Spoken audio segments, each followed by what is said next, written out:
السلام عليكم. كيف الحال يا جماعه؟ ان شاء الله صلوا على النبي، ان شاء الله طيبين بشويه، حاكم دوم يا رب بالصحه، صلوا على النبي. نبي نستغل الاجر يا الربع. تعرفون يوم جمعه، اليوم يا جماعه مقطعنا مقطع شاطح. هي ابو فله، اليوم جمعه المفروض مو مقطع شاطح، السبت مقطع شاطح. يا جماعه الجدول شويه مخربط، الحمد لله، اهم شيء انه قاعد نستمر ننزل مقاطع ان شاء الله، ومقاطعنا تكون حلوه يا رب.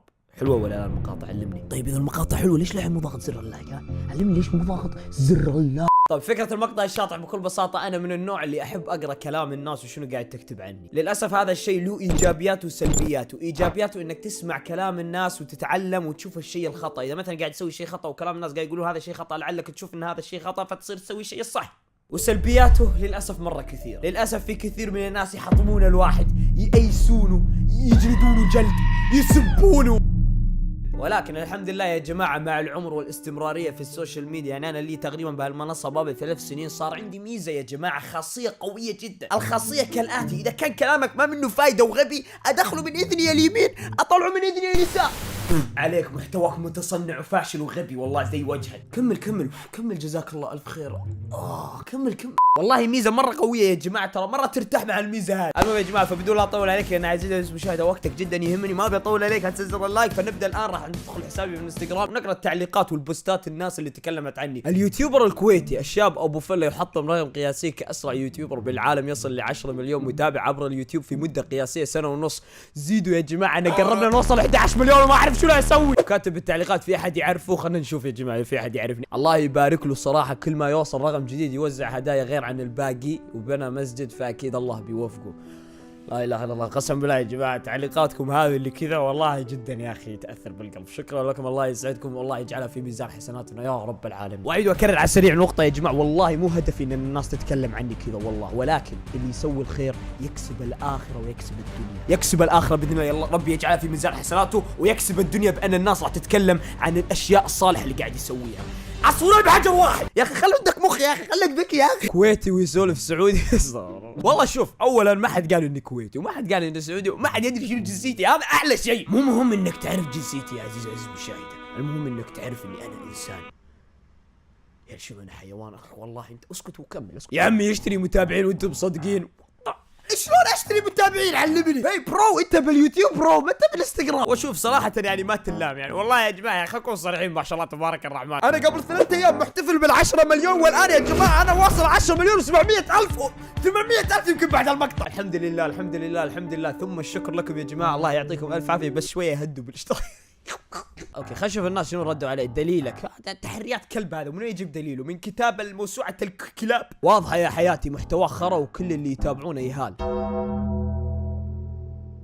خير احصائيات اليوتيوب ما يمديها تجيب لي الفئة العمرية بالضبط. ما شاء الله عليك، انت قدرت تجيب لي الفئة العمرية اللي تتابعني.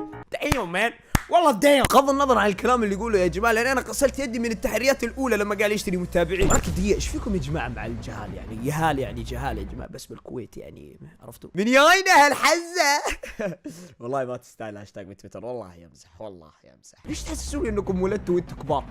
طلعت من بطن امك وشنبك طالع. ايش بغض النظر اني انا مو موافق بكلامك انه محتواي للجهال، ولكن شنو يعني المشكله اذا كان محتواي للجهال؟ يا اخي كل واحد عمره 7 سنين 6 سنين 8 سنين 10 سنين 12 سنه قاعد يتابعني. الله يحفظك ويوفقك يا رب، ويجعلك يا رب بكره تصير رائد فضاء ان شاء الله يا رب العالمين. يا اخي دام اني ما قاعد انزل محتوى يعارض دين الاسلام والعادات والتقاليد والمجتمع اللي انا عايش فيه، ايش تبي يا اخي؟ ايش تبي؟ ايش اللي حارق دمك يا اخي؟ ليش الحقد؟ ليش الكراهيه هذه الغريبه؟ ليش؟ ما شاء الله يشتري متابعين وتفاعل وكذا يا اخي، عادي ينشر التفاعل عادي يا اخي، ما بيشوف. بكره اشتري اليوتيوب عادي. وانا اشوف بعد كذي في يوتيوبر من سنين محتواه قوي، توه يجيب 3 مليون، هذا اقل من سنه يصعد مليون. يا عمي كذاب. يا اخي اقسم بالله اني انا مثلك، ما ادري والله، بس هذا والله توفيق الله وبر الوالدين. اي والله لازم تجتهد بعد شويه، يعني مو تروح ادعي لي يمه وربي ترفع يدينك ومسدحني بالفراش، مو كيفك والله مو كيف. ايش فيك هذا حاقد؟ التفاعل ما ينشر، لا ينشر حبيبي، وبكره اشتري اليوتيوب. 10 مليون طفل متابع، استغفر الله، رجعنا نفس الشيء. انتوا ايش فيكم على الاطفال يا جماعه؟ والله اذا انا طفل كنت راح اكتئب يا اخي. ايش فيكم على الاطفال يا اخي؟ الطفل مو انسان يا اخي، الطفل مو مثل الانسان الكبير، لازم يقدم له محتوى يا اخي. انا اقدم محتوى للاطفال. ايش تبي؟ علمني ايش تبي. كل طفل قاعد يتابعني، ما عليك من الكلام. حبيبي صراحه اللي سواه بالتبرعات شيء ما حد يقدر يسويها، يستاهل هالشخص. يا اخي تستاهل الطيبه، جاء تحرجني تكفى يا اخي، وجهي صار بنفسي. ارجوك. هذا سعودي مو كويتي. كويتي هو صح، مو كويتي، بحريني. سعودي عايش بالكويت. حجي وين كويتي؟ سوداني مدري صومالي. قلبي اللي بالكومنتات لا تألفون، واحد يقول مقيم سوداني، واحد يقول صومالي عايش بالكويت، واحد يقول سعودي هو كويتي يسولف سعودي لانه ربع سعودي. والنعم فيه. ثانيا سوداني مو كويتي. لا والله ما اعرفه، عبالي هندي. يا اخي هذا كويتي، هذا صومالي، هذا سوداني. طيب سؤال، ليش ما حد يقول هذا لبناني؟ ها؟ تأبري قلبي يا قلبي، عليك يا حبي ما بخبي، بحلف بديني وربي انت شمعة بقلبي ما بتطفي. يا امي الله يا عيني انا لبناني. يا اخي والله ما نستغنى عنك يا جوجل، الله يعطيك العافيه. منو هذا اصلا؟ من زينه فخر الكويت. طول لي بالك لا تحط علي ضغوطات تكفى. صير خبل تجيب مليونين. اخ يا الله. تدري شو تعرف الشخص الفاشل؟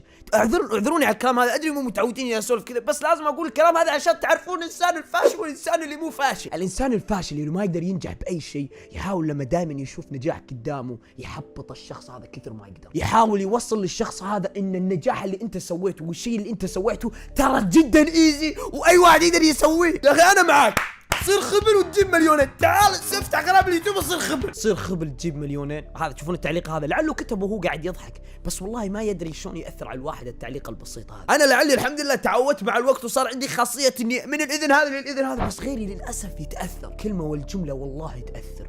قل خيرا او اصمت. تقدر بكلمه وجمله تحطم انسان، لعلك لو انك حفزته بدال لا تحطمه كان سوى انجازات عظيمه. والله ودي اقول قصه بسيطه ما راح اطول عليك، بعدين نرجع للتعليقات. بدايتي في اليوتيوب يشهد الله يا جماعه، انا من النوع اللي للاسف لو واحد يرسل لي 100 تعليق حلو، تشوفون ال 101 التعليق الواحد هذا لو كاتب كلام سلبي ياثر فيه. تصدقون يا جماعه ان ال 100 تعليق الايجابي هذا اضربه بالجدار واتاثر من التعليق السلبي هذا. يشهد الله اني قريت تعليق، اتذكر لما كنت تقريبا 300,000 مشترك قريت تعليق سلبي نسيته والله، ولكن هذا التعليق خلاني يشهد الله ان ما قدرت انام يا جماعه، اقسم بالله ما قدرت انام.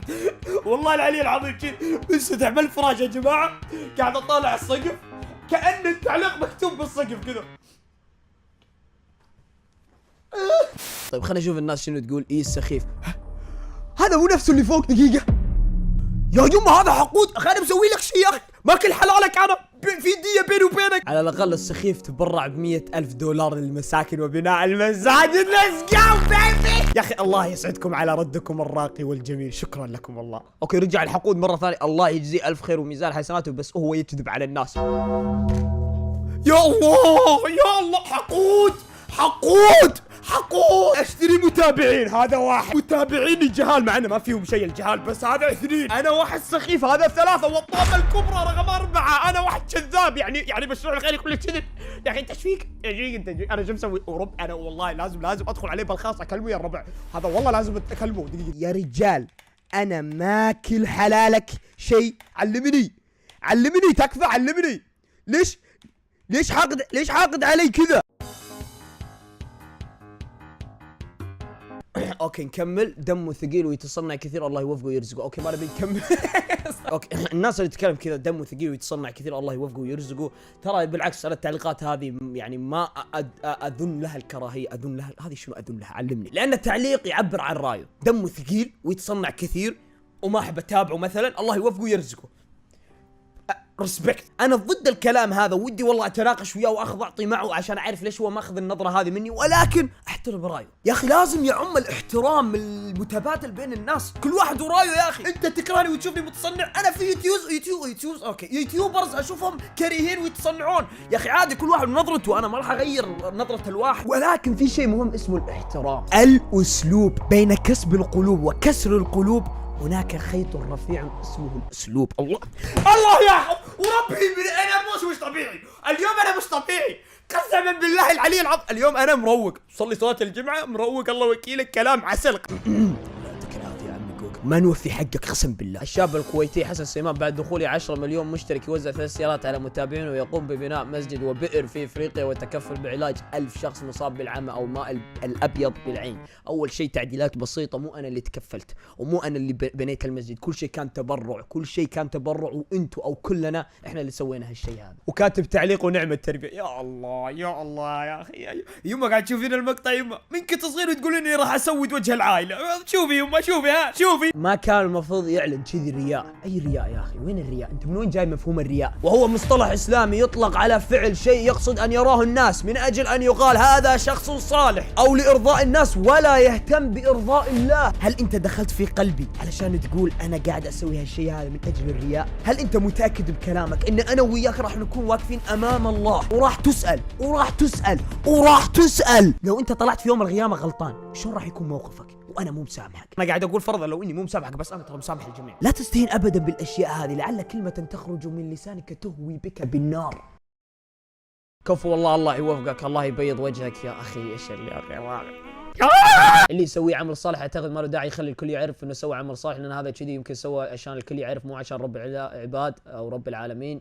الله يعين هالنوعيه يستخدمون اسم الدين من اجل الدنيا، والله يعين هالنوعيه هذه المعفنه اللي تدخل بنوايا الناس وتتهم الناس، وباذن الله يوم القيامه يا اخي مشكلتي قلبي طيب، والله لو وقفنا انا وياك يوم القيامه راح اسامحك، ما اقدر وقلبي طيب، بس والله انت وسخ. ابي اعرف وش جنسيته، ما شاء الله اخلاق وكوميديا، الله يسعدك يا رب، شكرا والله على الكلام الجميل. بس شنو فائده الجنسيه اذا عرفت؟ يعني هذا راح تتغير النظره اذا انه فاهم واستغل فلوس الشهره صح، ما خلاها للسفرات والدلع، راح يتبرع فيها ما شاء الله. الحمد لله يعني الله يجعله في ميزان حسناته، بس بعدين يعني لازم نفل، ترى نسافر، ما قد سافرت والله، لازم افلها واسافر، بس اول شيء نضبط الناحيه الدينيه بعدين نفلها، عرفت كيف؟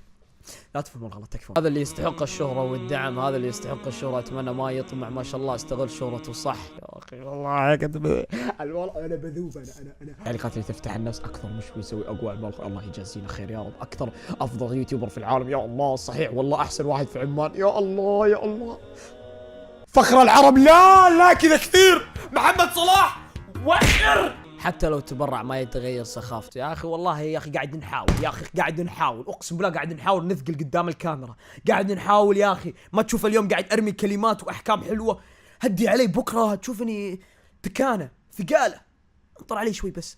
اليوتيوبر ما قصر معك، لا والله انتوا اللي ما قصرتوا معي، هذا الانسان مصدر خير وسعاده، الحمد لله دائما وابدا نشكر الله على كل شيء حقيقي يستاهل يا اخي، اقسم بالله ما اقدر يا جماعه، قفل المقطع، الله يعطيكم الف عافيه، وان شاء الله يجعلها في ميزان حسناتنا، ومسامح اي واحد تكلم من كلب انت كلب افترى علي او دخل بنيتي، والله مسامحك، الله يجازيكم الخير، والله جدا اسعدتوني، شكرا لكم من القلب. وبس يا جماعه بنهي المقطع، يا الله انا قلبي ما يتحمس.